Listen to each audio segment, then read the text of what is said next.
Our topic of how Islam is good. Islam is not just a religion, but it's a beautiful, wonderful way of life. A way of life perfected for us by Allah. And Allah gave us a great example. He gave us the Prophet Muhammad sallallahu alaihi wasallam to be an example to us, an example for us. All we have to do is look to his example.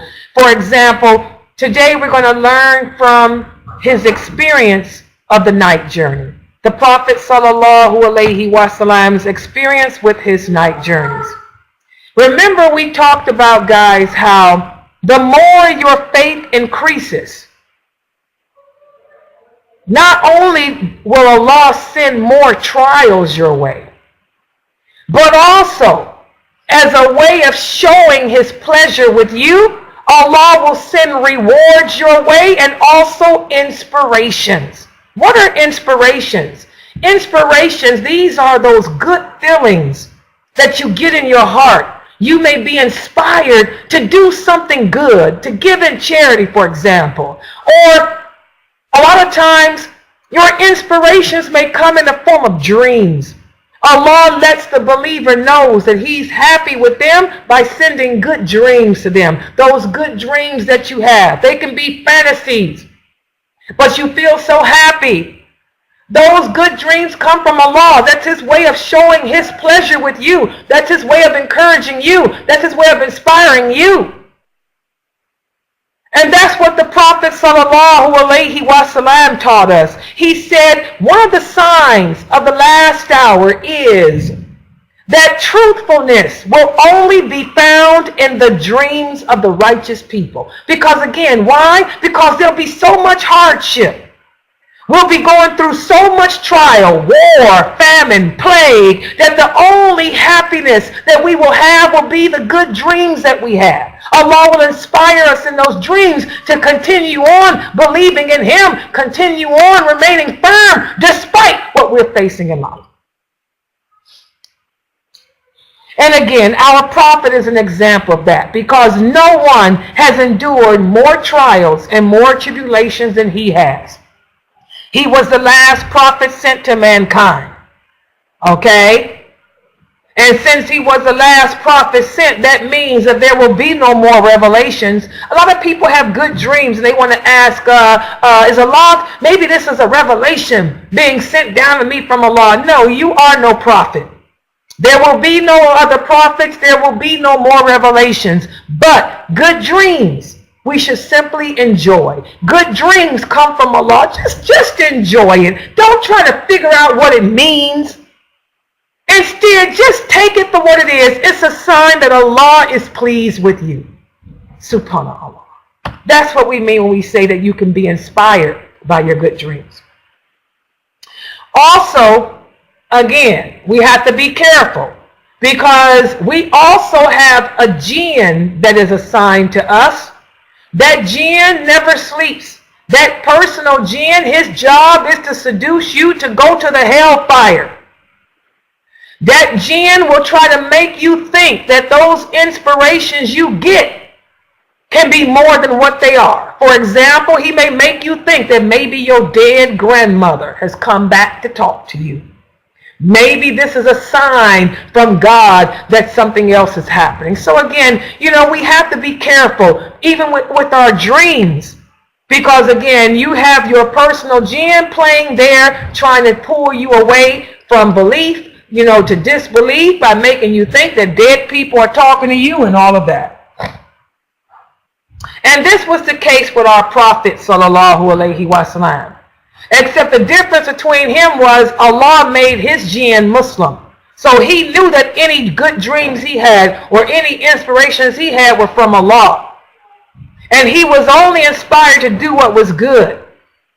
Yet getting the people to accept and believe him, that's what his jihad was. That's what his struggle was. He had good inspirations, but he had a hard time conveying them to the other people. And that was the case with the night journey, when he went on his night journey. And let me tell you now about the Prophet sallallahu alaihi wasallam's night journey. One night, when the Prophet sallallahu alaihi wasallam was sleeping, he was awakened, and I do stress, awakened, and I stress it again, he was awakened by a knock at the door. And he went to answer the door, and who was standing there? The angel Jibril. The angel Jibril was standing, and he had with him a beast from paradise who was known as the Buraq. Allah has a whole surah of the Quran called Surah al-Buraq. This was an animal from paradise, half horse and half human looking. It wasn't human though, but it had the face like a beautiful face, but it had the body of a horse. And what the angel Jibril did was he physically, and I do stress physically, and I do stress it again, he physically took the Prophet sallallahu alaihi wasallam to Jerusalem, to the sacred mosque there. And once they arrived there, the Prophet Muhammad sallallahu alaihi wasallam met all the other prophets of Allah. They welcomed him, they embraced him, and guess what? He led them all in prayer. Afterwards, the Prophet sallallahu alaihi wasallam climbed up on the back of the Buraq, and he was taken up through the heavens. There are 7 heavens, you guys know. Every Muslim should know there are 7 heavens. He was taken up through the heavens. But when he reached the lowest heaven, who did he meet there? He met Prophet Adam alayhi salam. And who was Adam? He was the father of all mankind. And when he met Adam alayhi salam, Adam greeted him, and Adam affirmed his prophethood to him. And then Allah showed Adam alayhi salam. This is when Allah showed Adam the souls of those of his descendants who are fortunate enough to enter paradise. And when Adam looked over that shoulder and saw them, he smiled. And then Allah showed Adam the soul of his descendants who will be wretched to the hellfire. And when Adam looked over and saw them, he cried, subhanallah. This was on the lowest heaven. The lowest heaven that our Prophet sallallahu alaihi wasallam met Adam. And then the Prophet sallallahu alaihi wasallam was taken up to the second heaven. And here in the second heaven, what did he see? He encountered John and Jesus alayhi salam. They were cousins, and they were both prophets. Prophet John and Prophet Jesus. And after meeting John and Jesus, Jibril and the Buraq carried him up to the next heaven, the third heaven. And there he saw Joseph alayhi salam. Joseph, the most handsome of all man created. And after that, the Prophet sallallahu alaihi wasallam was taken up to the fourth heaven. And it was here that he was introduced to Prophet Idris. And who was Prophet Idris? He was the one who Allah revealed the first language to. Subhanallah. And then he went up to the fifth heaven. And it was there that he met Aaron. And who was Aaron? The brother of Moses, alayhi salam. And it was on the sixth heaven that the Prophet sallallahu alayhi wasallam met Moses. And when the Prophet passed by him, what did Moses do? Moses cried. And when the Prophet sallallahu alayhi wasallam asked his brother Moses, why are you crying?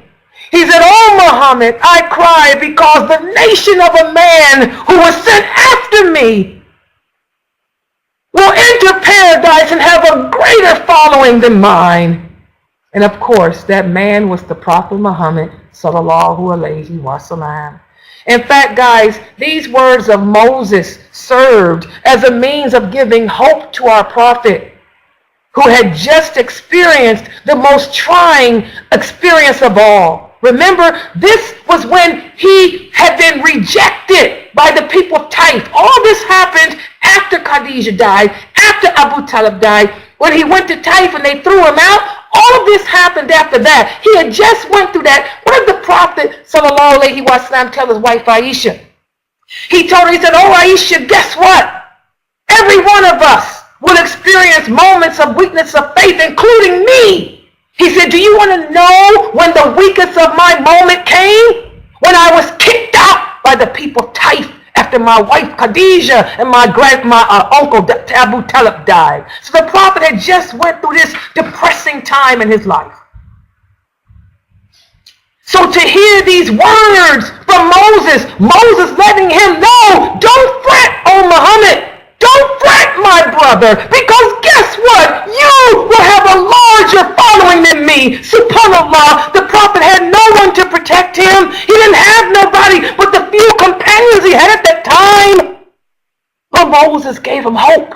Remember, guys, in order to be a true believer, you have to have hope. He gave him hope. Guess what? Your time will come. Don't despair, my brother, now, because you will have more followers than me. SubhanAllah. Y'all see how Allah works? You see how Allah works? And then the Prophet sallallahu alaihi wasallam was taken up to the seventh heaven. And it was here that he met Prophet Abraham, the one whom he most resembles. And when he met Abraham, he was then taken to Sidrat al-Muntaha, and that was the tree. And then he was raised up to Al-Bayt al-Maymur.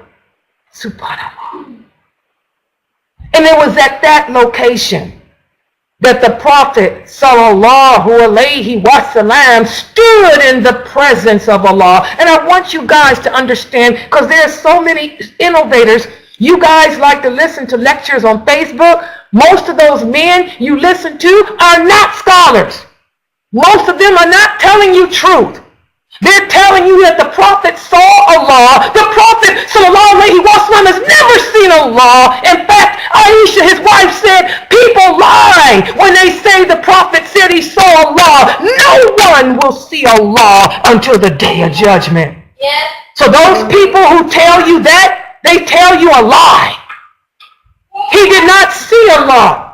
Instead, he stood in the presence of Allah. Okay? He stood in the presence of Allah. And that's when Allah revealed the prayer to the Prophet sallallahu alaihi wasallam. That's when our angel Jibreel taught our Prophet sallallahu alaihi wasallam how to perform the prayer, and that the prayers will be done 5 times a day. Just so you guys know, little history there. Before this, the Muslims did not pray 5 times a day. They prayed 3 times a day. They prayed Fajr, they prayed Asr, and they prayed Isha. But it was on this night journey that Allah sent down the command that your followers are to worship me 5 times a day. Okay? But in the beginning, it wasn't 5. In the beginning, Allah instructed him to have his followers pray 50 times a day. Can you imagine that? So many of us complain about making salat 5 times a day. Can you imagine doing it 50? It was Moses alayhi salam who told him to ask Allah to reduce it. So he reduced it down to just 5 a day. SubhanAllah. So again, guys, what is my proof that our prophet did not see Allah? Well, I want you guys to pay attention to these hadiths. Ibn Abbas has told us that the Prophet sallallahu alaihi wasallam saw him with his heart. That means he felt Allah's presence in his heart. Also, Aisha and Ibn Masud said, indeed, The Prophet sallallahu alaihi wasallam saw him in his heart. In fact, somebody asked the Prophet, it was Abu Dar. Abu Dar said that he asked the Prophet, did you see Allah on your journey? Did you see him? And Allah said, Allah is light. How can I see him? No, I felt him in my heart. There's your proof. All these hadiths are authentic, Bukhari and Muslim, and also Muwatta. Okay? So here you can see, this is one of the ways, example as to how Allah will show you his pleasure. Our Prophet went through a rough time, losing his wife, losing his protector from his uncle. And here Allah rewarded him because he told those angels, do not destroy the people here. Maybe their kids will become Muslim. Allah took him on this night journey. Allowed him to meet his other brothers in faith. So he can see that he's not encountering anything that they didn't encounter. SubhanAllah, every prophet that Allah sent had their enemies. And Allah says it to us in the Quran. Just like you're going through hardship, Muhammad, Adam went through it, Moses went through it, Ibrahim went through it, Joseph went through it, Jonah went through it, Aaron went through it. So man up and handle it. SubhanAllah. And after Jibreel brought our prophet back, again, for every hardship comes relief, and then it starts up again. Guess what? Allah relieved the prophet's heart, put calmness within his heart from this journey. But when the prophet, the next morning, when the Prophet sallallahu alaihi wasallam went out to lead the people in prayer, he told the people that he had went on this journey. They didn't believe him. SubhanAllah. They thought he was crazy. They said, how can you go to Jerusalem? He even described, now the Prophet had never in his life been to Jerusalem, but he described the mosque and everything in detail there. The people still didn't want to believe him. In fact, even Umar began to question him. His friend Umar, said, well, maybe the Prophet was sleeping and was having a dream. But guess what? Out of all them people, it was Abu Bakr. Abu Bakr arrived home from a journey and they said, did you hear what Muhammad is saying? He said that he went on a night journey through the heavens and to Jerusalem. And Abu Bakr said if Muhammad said he went there, then he went there. SubhanAllah. That's why Abu Bakr is a Siddiq. Forever truthful. Okay? And when Abu Bakr said that, that's when Umar jumped in line and the others too and said, the prophet speaks the truth. But he had a very hard time convincing the people that this journey really did happen. And that's how it is with the believer today, guys. We live our lives trying to convince the people of Allah's truths. But people still reject us. They still ridicule us. Even amongst other Muslims, they want to try to put your teachings down. They want to try to make you think that you don't know their religion, that you don't understand your deen. Oh, you don't speak Arabic. So what? Or, oh, you a woman. So what? Or, hey, you don't. They don't want to accept that, yes, I do know what I know. That's how it is for the believer. And the hypocrites are worst of all, because the hypocrites amongst us, they will go so far as to not only ridicule you, not only put you down, but they'll challenge you. And even though you give them the dalil, the proof that what you say is correct, the proof that Allah said this, the proof that the Prophet said this, they still say, but still, it's wrong. So this is what we're going to face.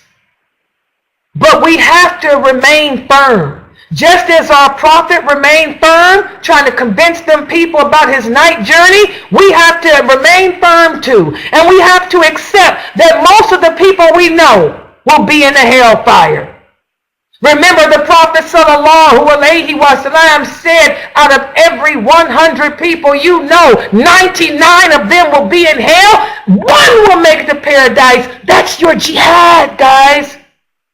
Your jihad is to be that one. Let me be that one who makes it to paradise. I don't care what the people say. I don't care how you make fun of me. I don't care how you ridicule me. I know my deen. I know my religion. I'm holding firm. I'm holding true. I know what Allah said about this. I know what the Prophet said. So this is it.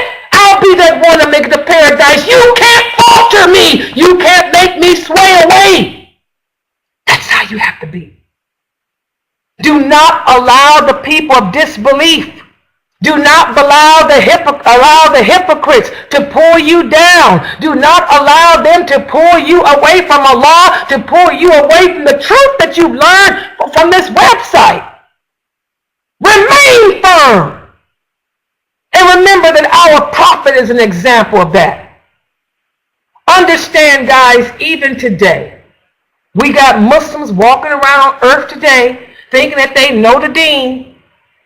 But there's a lot of Muslims out there today who still don't believe that the Prophet went on his night journey. How many of you have heard Muslims say, oh, it was just a dream he had? That's a lie. Whoever does not believe that the Prophet sallallahu alaihi wasallam went on his night journey is not a true believer. Because it was not a dream. It really did happen. So again, guys, what do we learn from this again? To remain firm, to remain strong upon the truth. Despite what others say, despite what others do, don't allow them to turn you away, pull you away from the truth.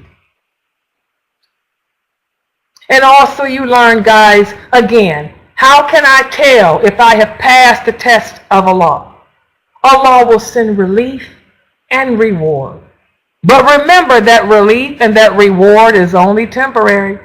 For the Prophet, it was temporary. He had one night of reward, one night of comfort, meeting with his brothers in faith, learning that they too experienced what he did. But that morning, it started all over again. Oh, he's a liar. He's a madman. He's crazy. But what did the Prophet do? He held his head up high and said it happened. And anyone who doesn't believe it happened is not of Muhammad. Subhanallah. So thus we'll stop right here for today. Sunnahfollowers.